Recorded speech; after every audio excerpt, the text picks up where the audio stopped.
Bismillahirrahmanirrahim. Assalamualaikum warahmatullahi wabarakatuh.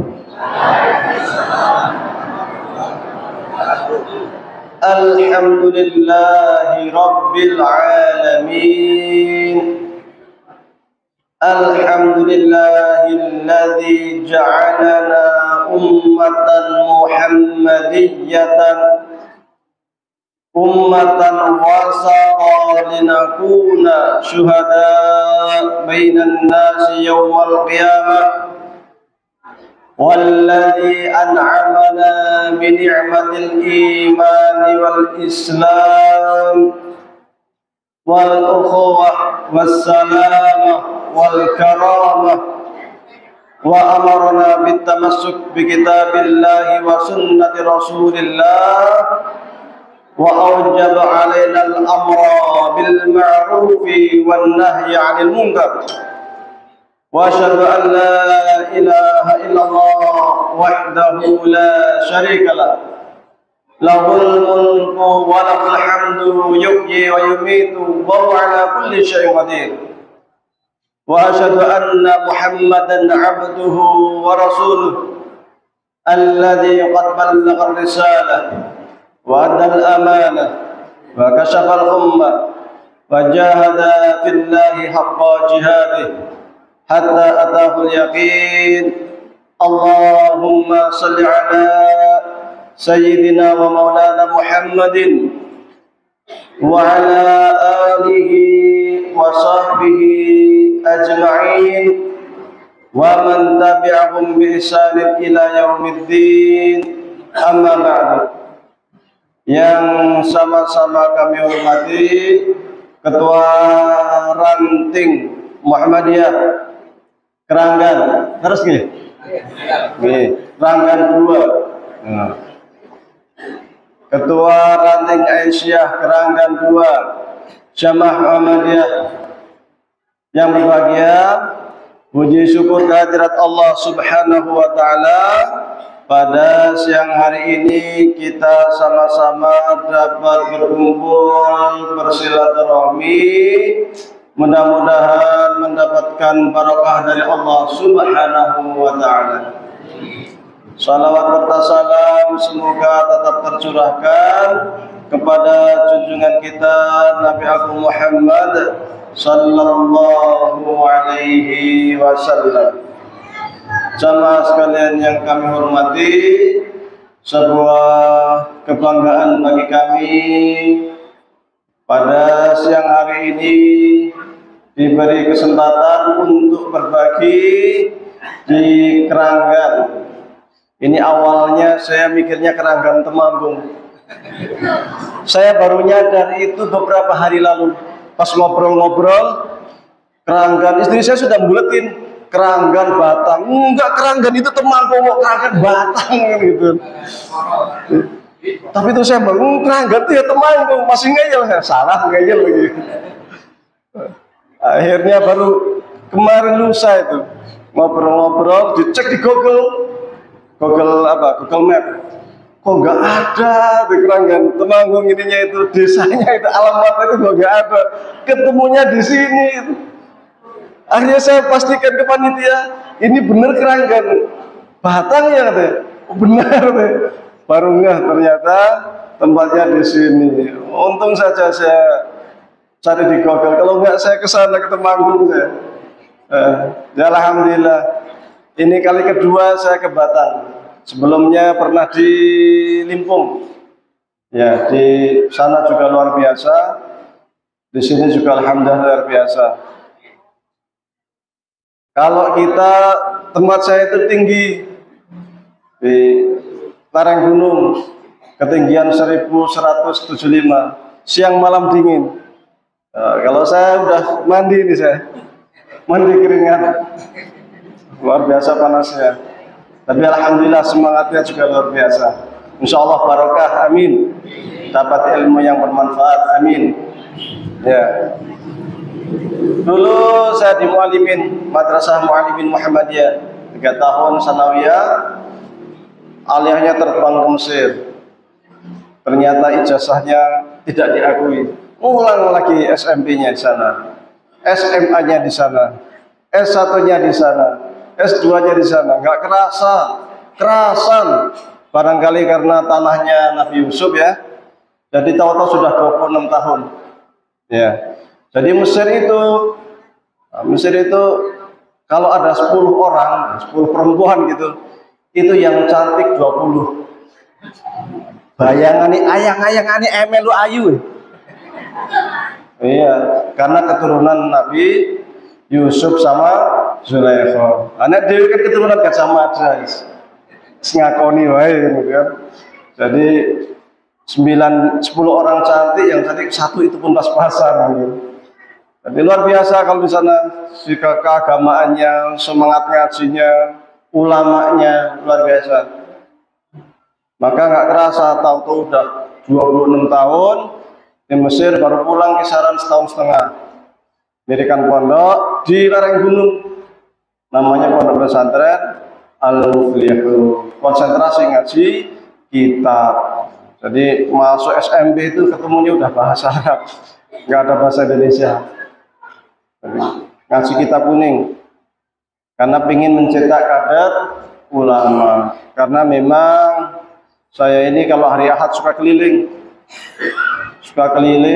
ke ranting-ranting sampai Jakarta, sampai Madura, Surabaya, Solo dan sebagainya. Ternyata di ranting-ranting akar rumput seperti ini yang bisa ngopeni jamaah, yang bisa baca kitab nggak banyak. Kalau tetangga kita di kampung saya saja, satu desa, yang bisa baca kitab banyak. Kalau ngisi ngaji di masjid itu, mereka pakai kitab. Jadi teratur, belajar ini, naik lagi ini teratur. Sementara orang kita, orang Muhammadiyah, jangankan tingkat ranting, tingkat PDF yang bisa baca kitab nggak banyak. Dan ini ternyata kok umum, banyak di mana-mana. Sehingga ada yang mengatakan kita ini krisis ulama, krisis dai. Cari kiai yang kuat, ilmunya kok nggak banyak. Padahal syarat mendirikan ranting itu ya harus ada ngajinya, minimal seminggu, sepekan sekali terus ada ngaji. Syarat ranting. Kalau ranting kok seminggu belum ada ngajinya, berarti belum sah. Nah, belum sah rantingnya. Terserah mau ngaji apa aja, mau tahsin Quran, simaan bareng-bareng, yang penting harus ada ngaji. Kapan? Sepekan sekali. Kalau belum ada ngaji sepekan sekali, belum sah.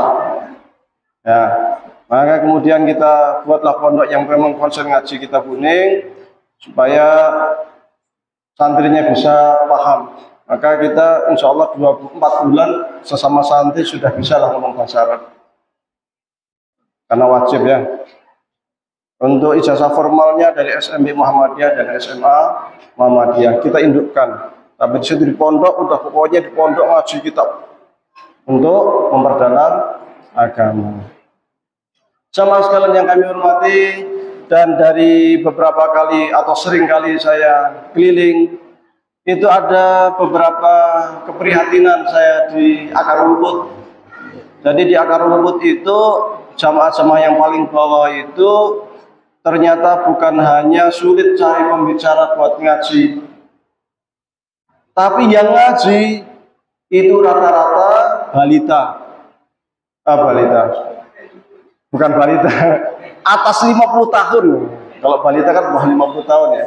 Jadi kita cari yang balita bawah 50 tahun itu kok susah. Umum. Jadi yang ngaji, yang hadir ngaji di Muhammadiyah itu atas 50 tahun. Ya kita masih bersyukur, alhamdulillah ada pengajian. Tapi kadang saya berpikir gini, ya kita yang mendirikan MI Muhammadiyah, kita yang mendirikan MTS Muhammadiyah atau SMP atau SMA Muhammadiyah, kita yang mendirikan PKU Muhammadiyah. Nanti 20 tahun ke depan, yang sekarang umurnya udah 50, berarti nanti sudah 70, yang sekarang 60 berarti nanti sudah 80. Nah, kalau generasi mudanya nggak ada, yang ngisi MI siapa? Kira-kira yang akan ngajar siapa? Yang akan kerja di rumah sakit Muhammadiyah kira-kira siapa? Tetap ramai, MI-nya tetap ramai, rumah sakitnya tetap ramai, tetapi yang ngisi bukan orang Muhammadiyah. Kan sedih. Kita yang mendirikan, yang berlelah-lelah, yang berkeringat-keringat, tetapi kelak yang akan kerja di sana itu bukan orang Muhammadiyah.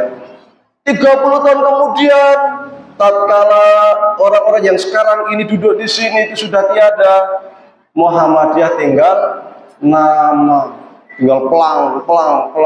Karena generasi mudanya nggak ada yang tertarik di Muhammadiyah. Maka perlu kemudian kita itu mengkader. Siapa yang dikader? Anak-anak kita. Orang tua yang punya anak, kalau ngaji anaknya di bawah. Jangan kita teriak-teriak ngajak orang lain untuk ke Muhammadiyah, sementara anak kita enggak. Dari dalam dulu. Dalam Islam sendiri kan untuk mengkader Islam kan diwajibkan dari keluarga. Qu anfusakum wa ahlikum naro. Jaga dirimu dan keluargamu dari api neraka. Itu kaderisasi dari rumah. Dulu ketika Rasul awal-awal dakwah itu yang dikumpulkan pertama itu siapa? Keluarga. Wa anzir ashiratakal aqrabin, wahai Muhammad, coba kamu dakwah kepada siapa? Kerabat dekatmu. Paman-paman, bibi, mbah, kakung, siapa semua dikumpulkan? Ya dari situ. Itu penting. Jangan kita mengajak yang lain, berharap kepada yang lain, sementara keluarga kita, anak-anak kita enggak. Saya kadang agak miris begini. Orang tuanya aktif di Muhammadiyah, anaknya enggak kenal Muhammadiyah. Ini sangat memprihatinkan. Dulu Rasulullah SAW itu ketika sholat ini cucunya Hasan, Husain dibawa ke masjid. Namanya bocah cilik, anak kecil, lari ya, sholatnya pelayon ya. Lihat Rasulullah SAW sujud. Apa yang dipikirkan anak kecil? Wah, enak nih main kuda. Ya kan? Enak nih main kuda-kudaan ini. Naiklah ke punggung Rasulullah SAW. Apa kemudian Rasul marah? Tidak, malah dibiarkan aja. Jamaah yang di belakang itu bingung. Ini Rasul sujud lama sekali ya katanya. Ini Rasul sakit atau ada wahyu, ada apa ya katanya. Yang di belakangnya karena nggak biasanya. Sampai kemudian setelah agak lama baru Rasul duduk, sujud lagi, duduk terus sampai kemudian salam. Setelah selesai, para sahabat bertanya, ya Rasulullah, tadi engkau sujud lama sekali ya katanya. Apakah ada wahyu turun atau ada sesuatu? Maka apa jawab Rasul? Tadi itu pas saya sedang sujud, cucu saya Hasan dan Husain naik ke punggung saya. Senang, maka saya tidak ingin mengganggu kesenangan cucu saya. Saya biarkan sampai puas. Setelah puas turun baru saya duduk dan saya lanjutkan sholat. Maka kita kenalkan juga anak-anak kita sholat, yang punya anak di bawah, yang punya cucu dibawa ke masjid, kan gitu. Kalau pelayan yang bocah cilik ya pelayan, ya tinggal dikondisikan. Jangan orang tuanya ke masjid, anaknya di rumah main HP. Jangan orang tuanya, kakek neneknya ngaji di sini, anaknya di rumah main game online. Ini bahaya. Karena ketika anak ini sudah main kecanduan HP, kon sholat angel, kon ngaji angel, Kadang bantah sama orang tua, mangane lali. Suruh makan pun susah. Kecanduan HP. Hati-hati dengan HP, harus dikontrol, harus dilihat anaknya. Jangan kemudian, yang penting anak ora rewel. Wong tua sibuk masak, yang penting anak ora rewel, cekli HP. Simple. Bukan itu. Karena kita ini sebagai orang tua punya tanggung jawab untuk mendidik anak-anak kita. Al-Qur'annya jelas, ku anfusakum wa ahlikum nar. Selamatkan dirimu dan keluargamu dari api neraka. Zaman sekarang ini kadang aneh. Orang tua itu tidak khawatir anak nggak bisa ngaji. Padahal sudah SD kelas 6. Saya menemukan banyak kasus. Anak sudah SMP itu suruh ngaji nggak bisa. Ada yang sudah SMA, suruh baca Quran itu masih nggak karuan. Yang saya heran orang tuanya kok nyantai-nyantai saja gitu loh. Padahal ini terkait dengan nasib orang tua di akhirat. Ku anfusakum wa ahlikum nar. Jadi ketika nanti di akhirat kalau ini anak ini nggak sholat, nggak bisa ngaji, sampai masuk neraka, siapa yang akan diseret ke neraka? Bukan hanya anak, orang tua juga diseret. Anak akan protes, ya Allah, ya Allah, ya Allah, kok saya dimasukkan ke neraka ya Allah? Loh, orang sembahyang, orang ngaji, orang rokok. Ya Allah, ya Allah, ya Allah, lah saya nggak ngaji kan, saya nggak diajarin ngaji sama orang tua saya nggak disuruh ngaji sama orang tua saya sholat, orang tua saya ke pengajian, saya cuma dicekelin HP, ya saya main HP, asik saya. Kalau saya masuk neraka, tolong panggil orang tua saya, protes saya, ya Allah, panggil orang tuanya.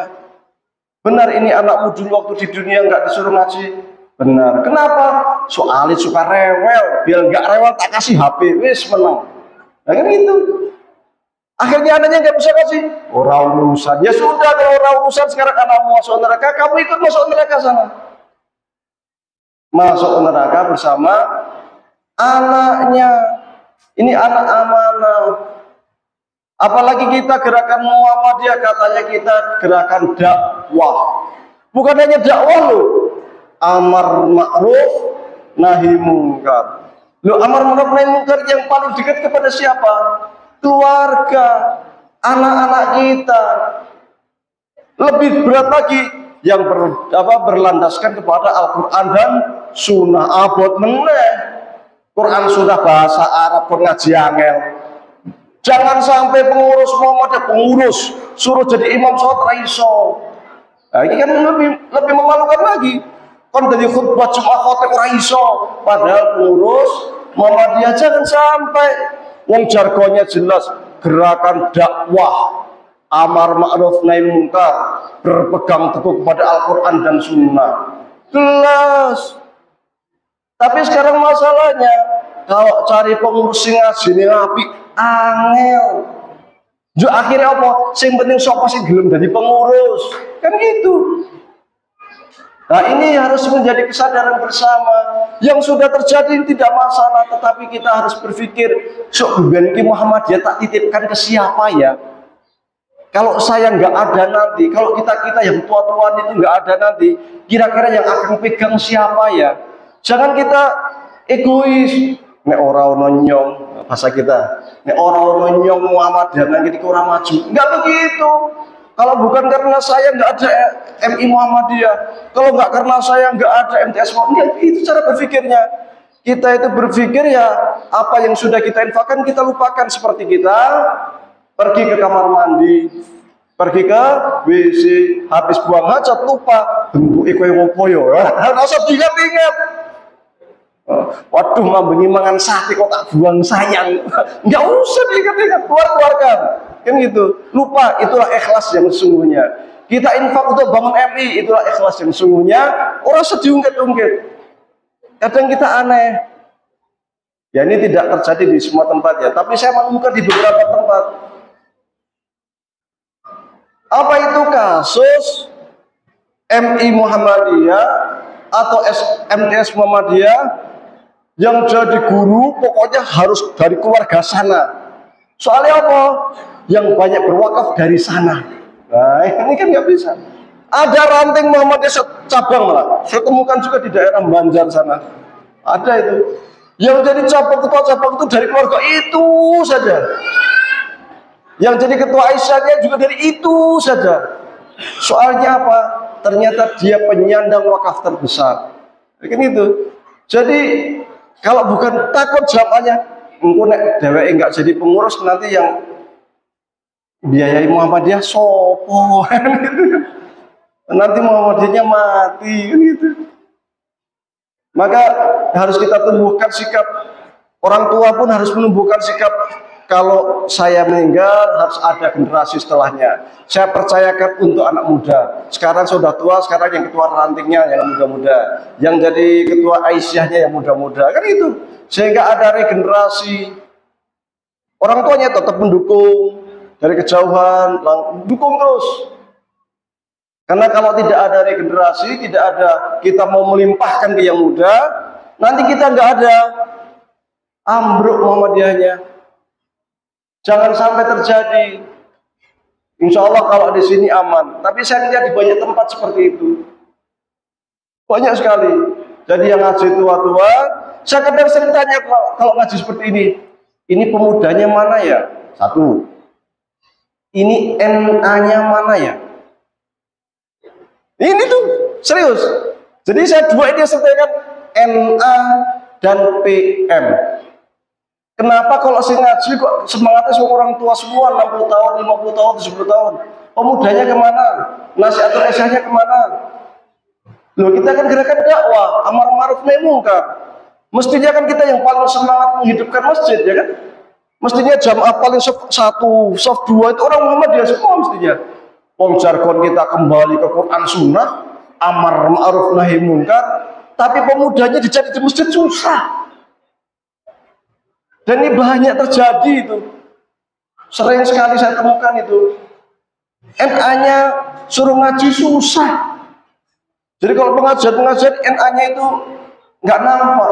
Padahal kan dia nanti akan menjadi generasi selanjutnya, yang akan megang Aisyah selanjutnya kan NA. Anak pemudanya nggak ada, NA-nya nggak ada. Nanti kalau kita sudah nggak ada, siapa yang megang Muhammadiyah? Muhammadiyah akan seperti apa? Seperti Korpri, seperti yayasan, seperti lembaga-lembaga sosial, bukan lembaga keagamaan, bukan ormas keagamaan. Kan kalau tempat-tempat lain kan ada yayasan apa yang punya sekolahan, punya ini, ya itu aja kita. Tapi roh kita itu, roh amar ma'ruf nahi munkar kita, roh kembali ke Quran Sunnah kita itu lama-lama luntur. Maka harus ada itu gerakan dari kita. Saya itu jarang temukan orang tua Muhammadiyah punya anak itu punya pemikiran begini, mondok nanti kalau besar jadi kiai. Jarang saya temukan. Nanti kamu balik kampung sini ngajar ngaji, ngajar ikro. Jarang ditemukan. Kebanyakannya apa? Pokoknya sekolah nanti jadi dokter, jadi insinyur, jadi guru gitu, ikut PNS. Karena mikirnya kalau jadi kiai kampung duitnya skondi, uripe piye gitu kan. Siapa yang gaji kudu ikhlas. Padahal yang namanya rezeki itu sudah diatur sama Allah. Wong cicak saja yang makanannya serangga bisa makan. Itu cicak tuh. Makanya serangga yang terbang, cicak nggak bisa terbang. Andalannya cuma lidahnya, gitu kan. Lidahnya doang. Bisa makan, bisa hidup. Apa mana manusia yang punya otak, punya akal pikiran, tetap bisa. Wakil menteri, wakil presiden yang sekarang santri, kiai. Ya jadi menteri agama juga santri.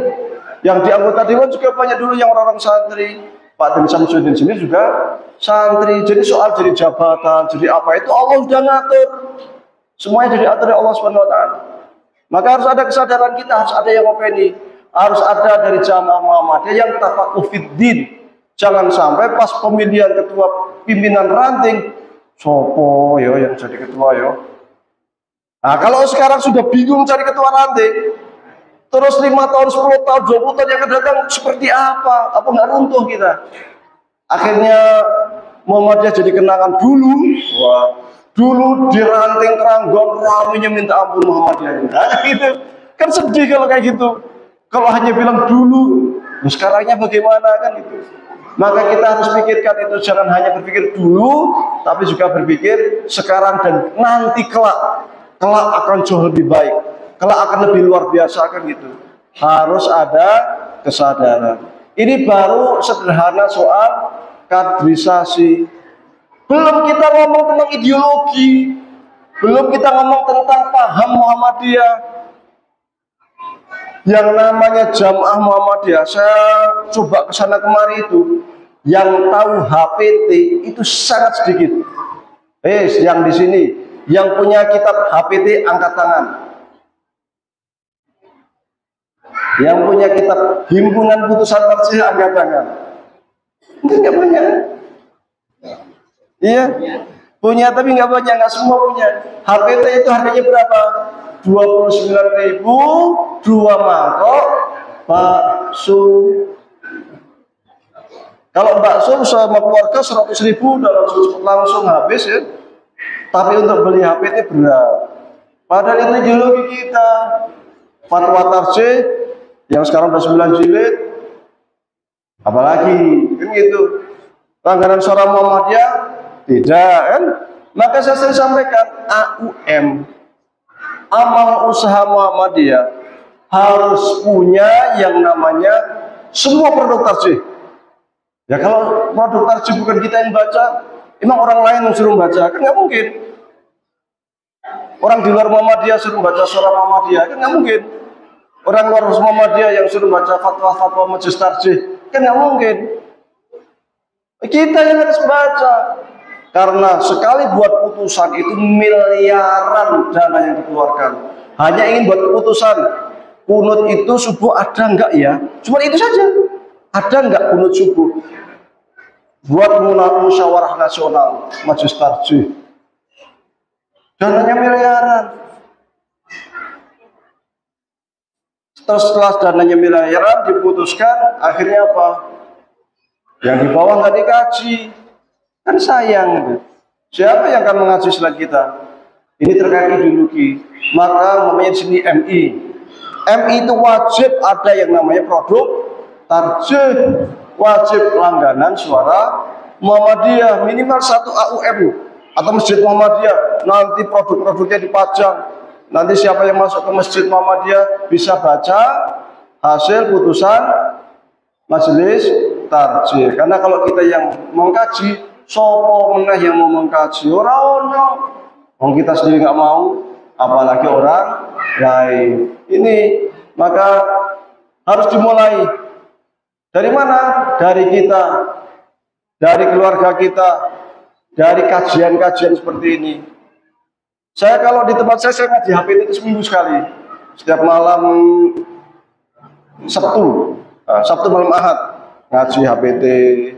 Buka halaman ini, semua wajib punya. Nanti setelah dibuka, jadi tematis, lanjut terus begitu. Saya sandingkan dengan kitab takrib. Ada kitab takrib, kemudian HPT. Jadi nanti ketahuan, menurut HPT begini, menurut mazhab Syafi'i begini, menurut HPT begini, menurut mazhab Syafi'i begini. Nanti akan ada sisi ketemunya di sini, sisi perbedaannya di sini, sehingga kita tahu mana yang rajih itu pendapat kuat, mana yang marjuh, pendapat lemah menurut Muhammadiyah. Kita bisa memahami, karena kita kadang begini, bermuhammadiyah itu kadang karena ikut-ikutan. Wong tuaku Muhammadiyah, maka saya ikut Muhammadiyah, kan gitu. Tapi Muhammadiyah itu apa? Orang ngerti. Pokoknya yang penting wong tuaku Muhammadiyah, aku melu Muhammadiyah. Ibadah Muhammadiyah kayak apa? Yang penting nang masjid Muhammadiyah ibadah kayak gini, aku ya melu seperti ini, kan gitu. Padahal itu kan ada bangunannya, ada ilmunya yang perlu kita kemudian kaji bersama. Ada metodologinya. Nah, ini penting. Supaya apa? Supaya pengenalan Muhammadiyah ini kepada generasi kita bukan sekedar taklid. Kadang kan aneh kita itu. Katanya Muhammadiyah itu memerangi taklid, tapi kita sendiri taklid. Kita ngikut-ikutan. Kok bisa? Karena kita tidak membaca. Kita tidak punya produk-produk tarjih, buku-buku Muhammadiyah. Maka perlu dibangun untuk kemudian kita kaderisasi dari kita, dari keluarga kita, dari jamaah kita, terutama yang kalangan muda. Dan Rasul itu dulu itu tidak segan-segan memberikan amanah kepada generasi muda. Dulu itu ada sahabat namanya Usama bin Zaid. Usama bin Zaid itu umurnya 15 tahun pada waktu itu. Rasulullah SAW mengangkat Usama bin Zaid sebagai panglima perang melawan kerajaan Romawi yang kuatnya luar biasa. Pelajar adikuasa, ya zaman sekarang Romawi itu Eropa, Amerika lah. Yang mimpin siapa? Jenderalnya siapa? Usama bin Zaid. Umurnya berapa? 15 tahun. Rasul nggak segan untuk kemudian memberikan amanah kepada yang lebih muda. Untuk apa? Kaderisasi. Waktu baru mau berangkat, ternyata Rasulullah SAW meninggal dunia. Maka pasukan Usama kemudian ditarik kembali. Sampai kemudian terjadi suksesi kepemimpinan, sehingga kemudian Abu Bakar terpilih menjadi khalifah. Kemudian Abu Bakar mulai menyusun kekuatan lagi, meminta Usama untuk berangkat. Sahabat banyak yang protes, ya Abu Bakar, ya Khalifatul Mukminin, ya Khalifatul Muslimin. Kita usul, katanya. Apa usulnya?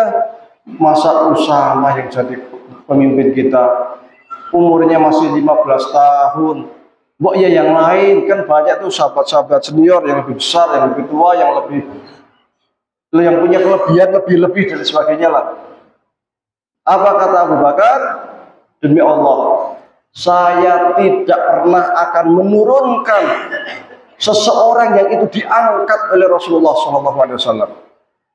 Maka Usama bin Zaid yang umurnya 15 tahun membawa pasukan banyak besar berangkat melawan tentara Romawi. Anak muda. Umar bin Khattab itu ketika masuk Islam umurnya berapa? Kisaran 27-29, masih muda. Umar bin Khattab. Karena masih muda maka luar biasa. Semangat jihadnya luar biasa.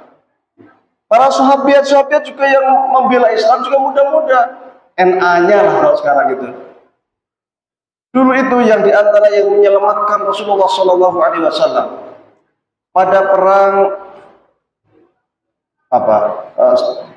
Uhud. Itu seorang sahabat muda yang bernama Rufaidah, seorang dokter juga beliau. Perang luar biasa antara kaum muslimin dengan orang-orang kafir Quraisy.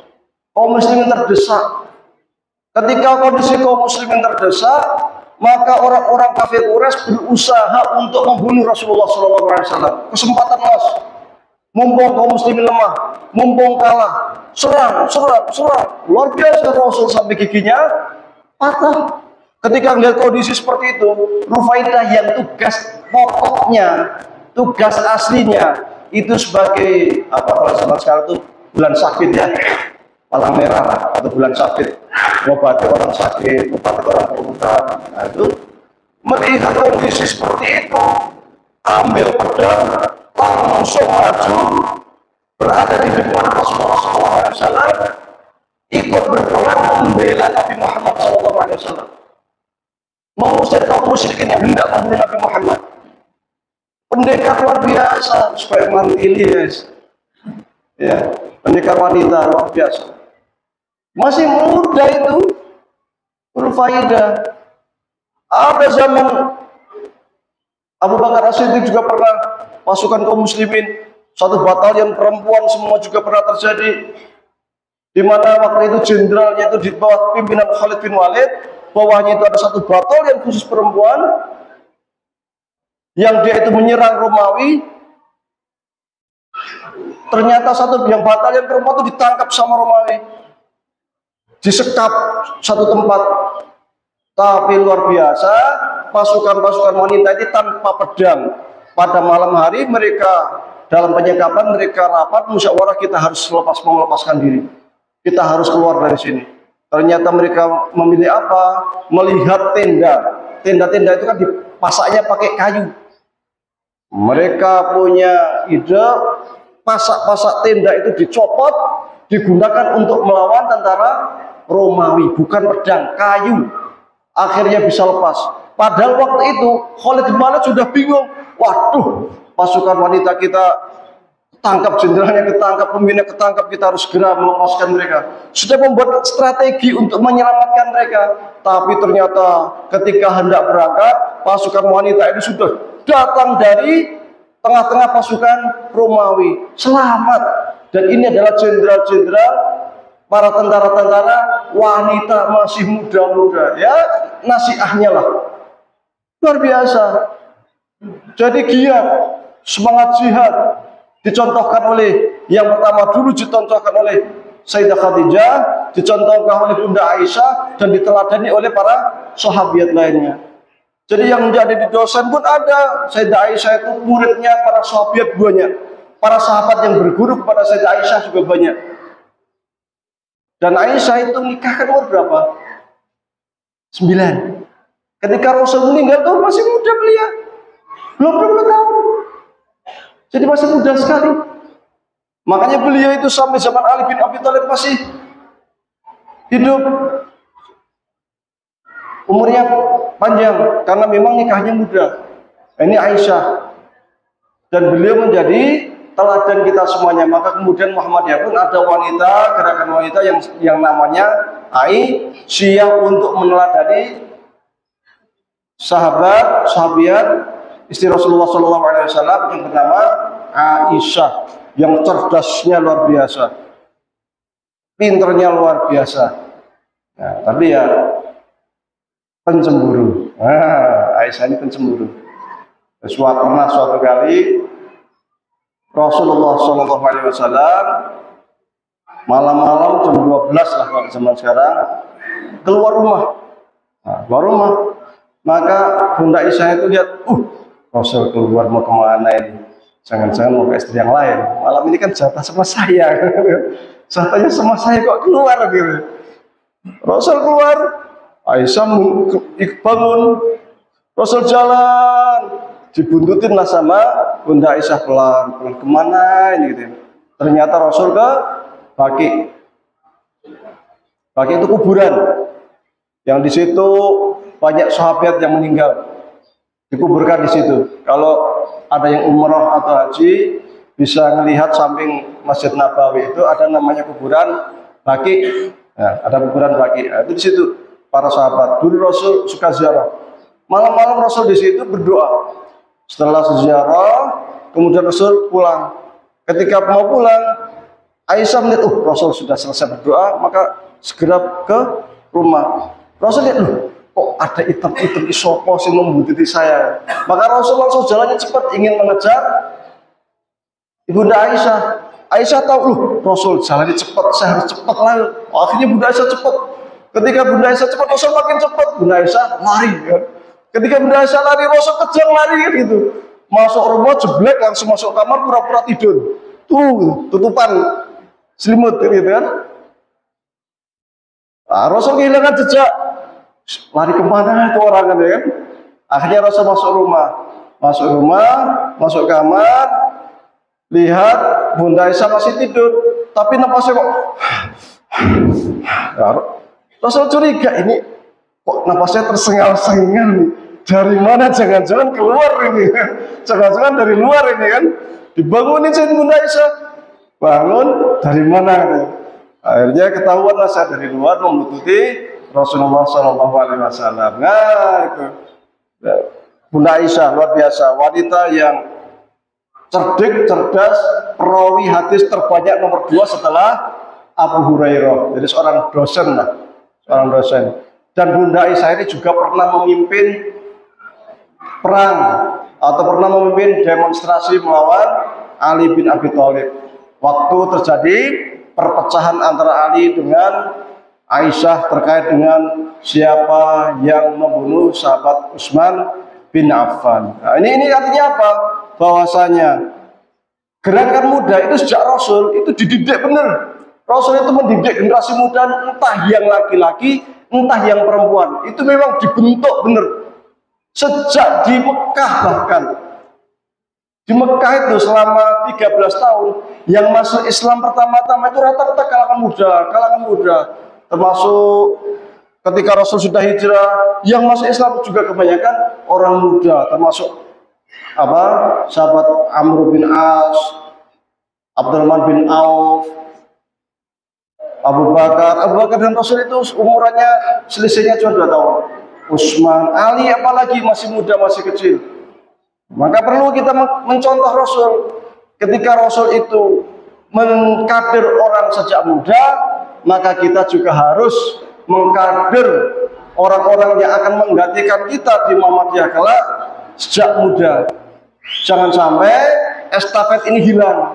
Jangan sampai ketika kita ini sudah tua, sudah udur, kita bingung siapa nanti yang akan menggantikan kita. Terutama lagi adalah terkait krisis dai dan ulama itu tadi. Krisis dai dan ulama. Kenapa saya katakan demikian? Karena di Muhammadiyah ini mewajarkan amar ma'ruf nahi munkar, tetapi yang paham, yang tahu Quran Sunnah itu sekarang tidak banyak. Loh, untuk jadi ulama itu berat. Untuk kita ajarkan kembali ke Quran Sunnah itu berat. Quran Sunnah itu berbahasa Arab. Sekarang pertanyaannya, kita katanya kembali ke Quran Sunnah.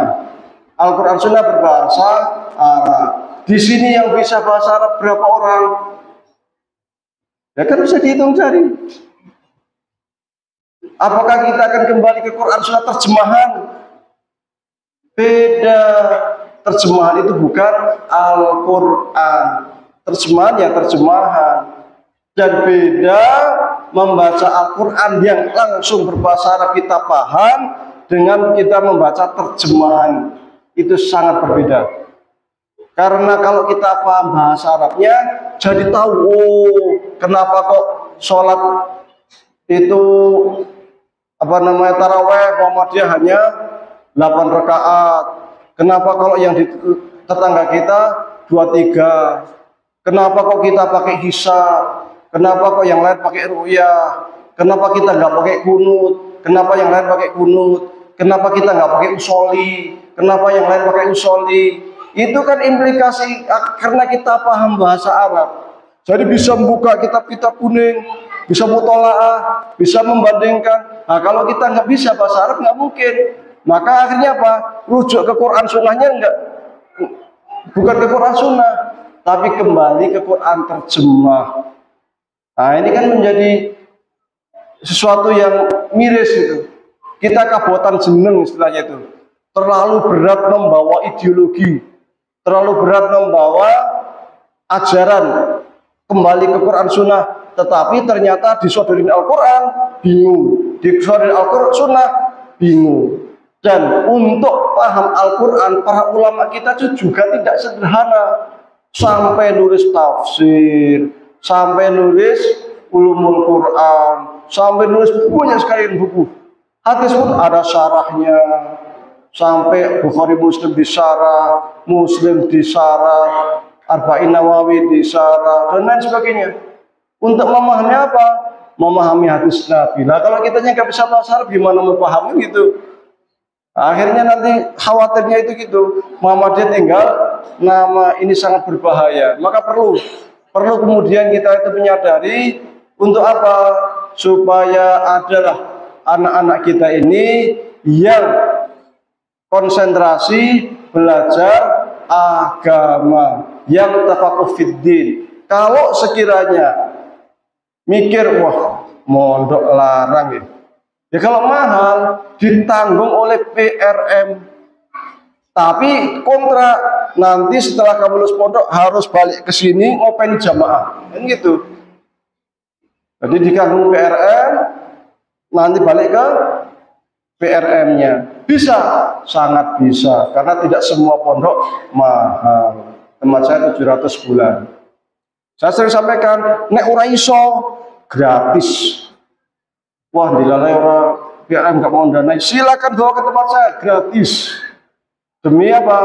Demi nanti dia pulang ke PRM-nya untuk kembali membina jamaahnya.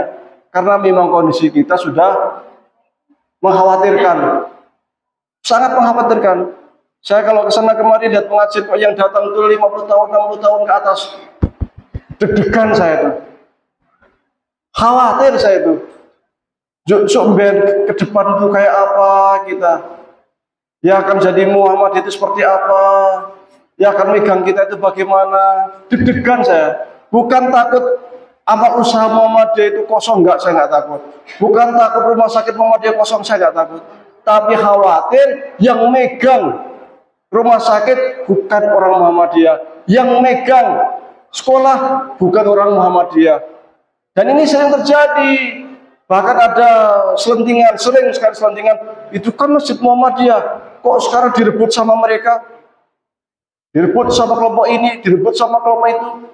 Itu bukan direbut, tapi kita yang nggak bisa ngopeni.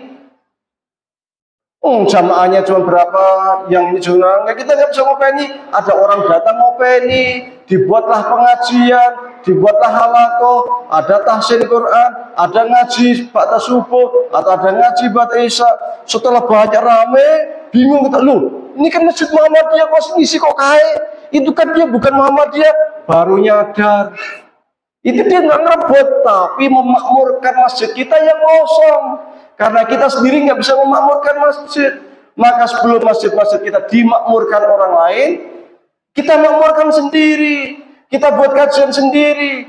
Kita buat halaqah sendiri. Minimal tahsin Al-Quran.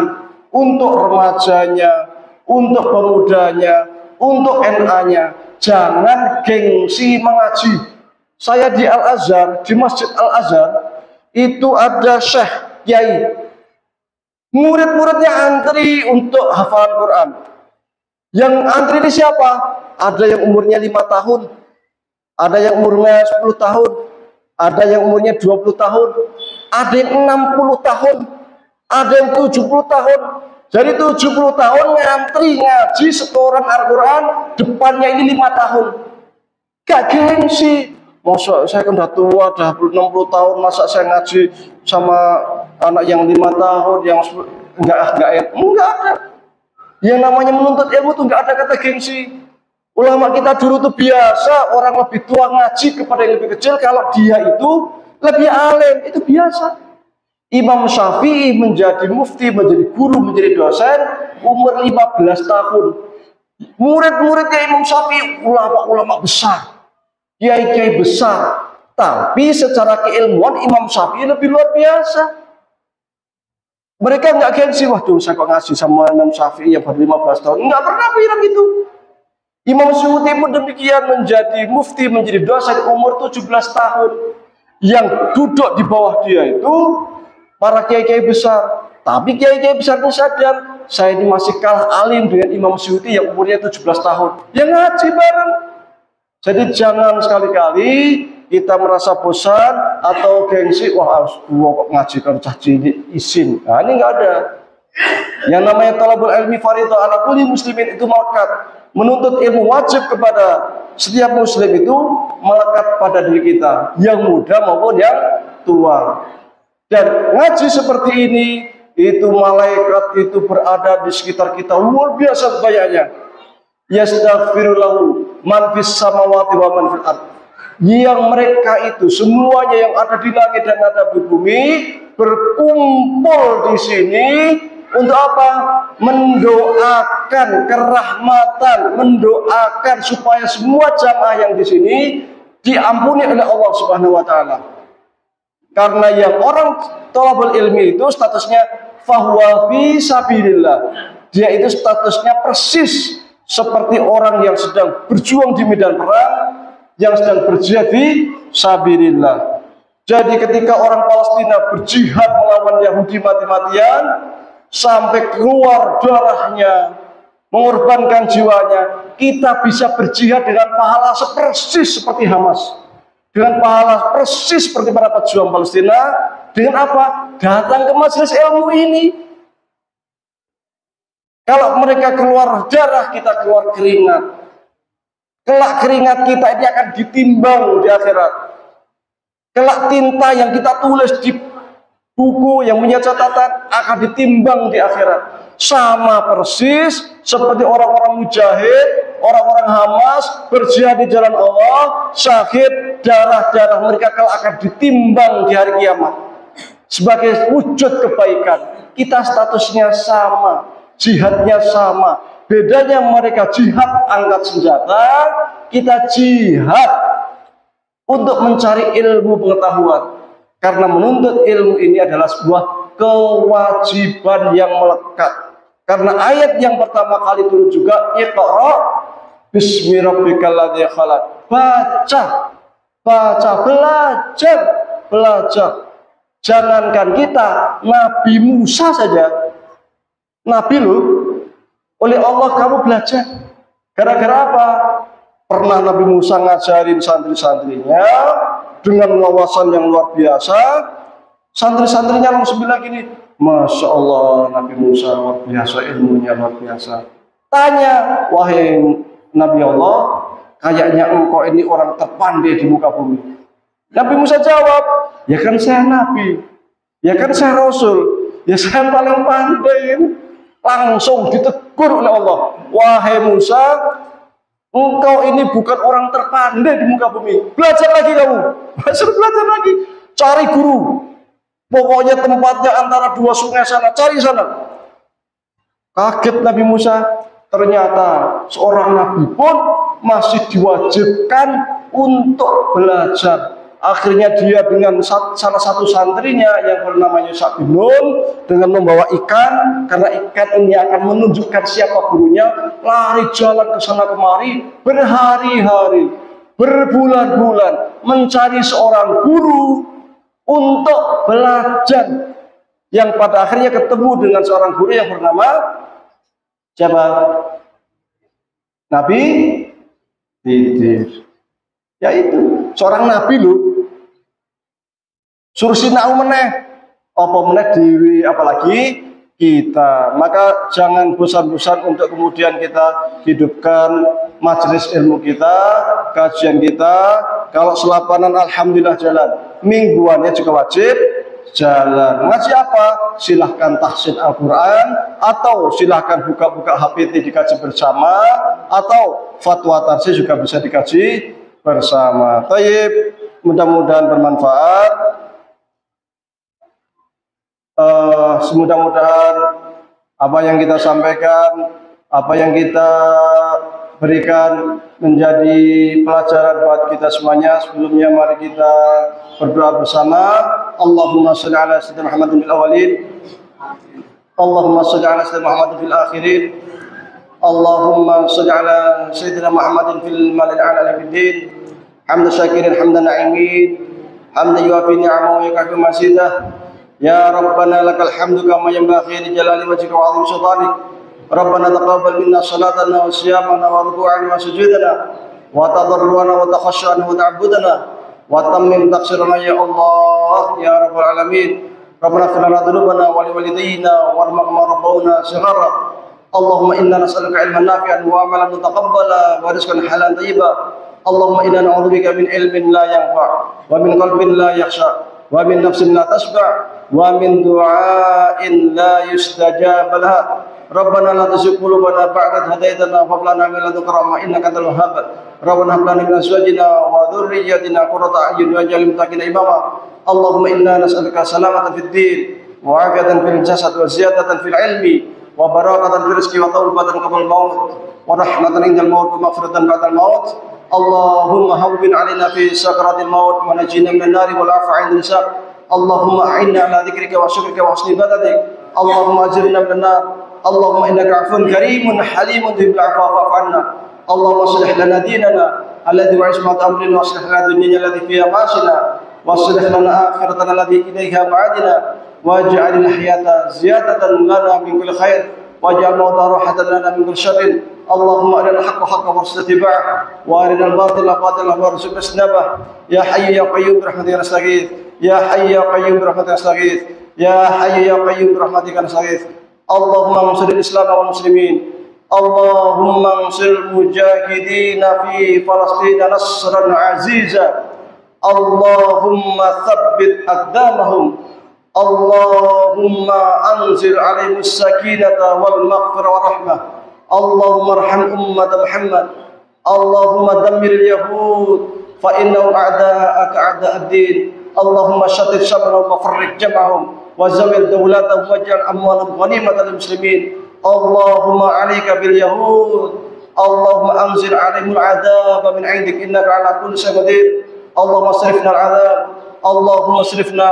اللهم ارفعنا. اللهم ارفعنا العذاب. اللهم ارفعنا الفتنة برحمتك يا أرحم الراحمين. Ya Allah, Ya Rahman, kami berkumpul di sini ya Allah, bersama-sama untuk talabul ilmi ya Allah. Ya Allah, ridhai kami, ridhai jalan kami ya Allah, berkahi kami ya Allah. Kami berkumpul di sini berjuang untuk menegakkan agama-Mu ya Allah, melalui Jam'iyah Muhammadiyah, melalui organisasi Muhammadiyah ya Allah, melalui Aisyah ya Allah. Berkahi kami, mudahkan jalan kami untuk menegakkan agama-Mu ya Allah.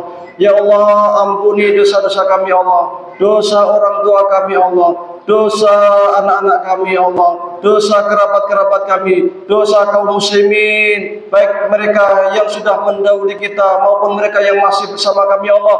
Ya Allah, jadikan anak-anak kami anak-anak yang soleh-soleh ya Allah, yang selalu berbakti kepada orang tua, kepada agama, kepada Musa dan bangsa ya Allah.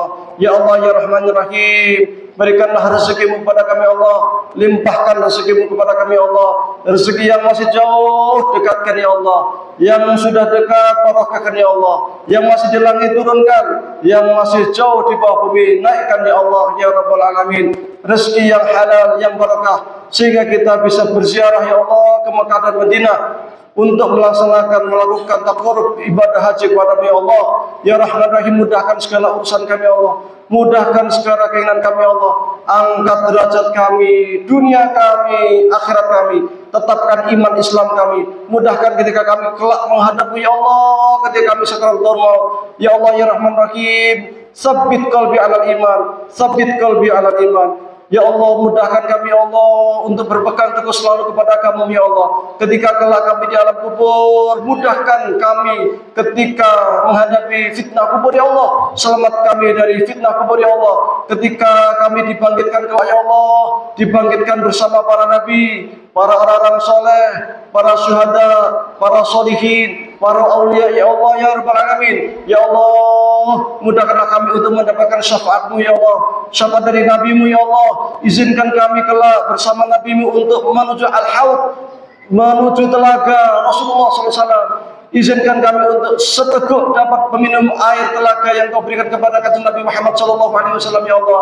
Karena siapapun yang kelak dapat meminum air dari telagamu, niscaya takkan pernah merasakan haus selama-lamanya ya Allah. Ya Allah ya Rahman Rahim, mudahkan kami ketika hisab kami, ketika menyeberangi sirat kami, mizan kami ya Allah. Mudahkan ya Allah, bangunkan kami istana megah dalam surga-Mu, selamatkan kami dari siksa kubur, siksa neraka, masukkan kami ke dalam surga-Mu ya Allah. Ridhai seluruh langkah-langkah kami ya Allah. Rabbana atina fid dunya hasanah wa fil akhirati hasanah wa qina adzabannar. Wa sallallahu ala sayyidina Muhammadin wa ala alihi washabbihi wasallam. Subhanaka rabbika rabbil izzati amma yasifun wa salamun alal mursalin walhamdulillahi rabbil alamin. Sebelum kami tutup, terima kasih atas waktu yang diberikan. Kurang lebih mohon maaf. Saya akan menitipkan barangkali nanti ke panitia voucher. Ini ada voucher wakaf. Barangkali nanti ada yang hendak wakaf untuk pondok kami 50.000 atau 10.000, 20.000. Tidak harus sekarang, kapan-kapan pun bisa. Ini ada nomor rekeningnya juga. Jadi silahkan sekiranya ada yang hendak menitipkan wakafnya kepada kami, ahlan wa sahlan, insya Allah akan menjadi istana megah di dalam surga, akan menjadi sedekah jariah kelak di hari kiamat. Aqulu qouli hadza wa astaghfirullah li wa lakum. Assalamualaikum warahmatullahi wabarakatuh.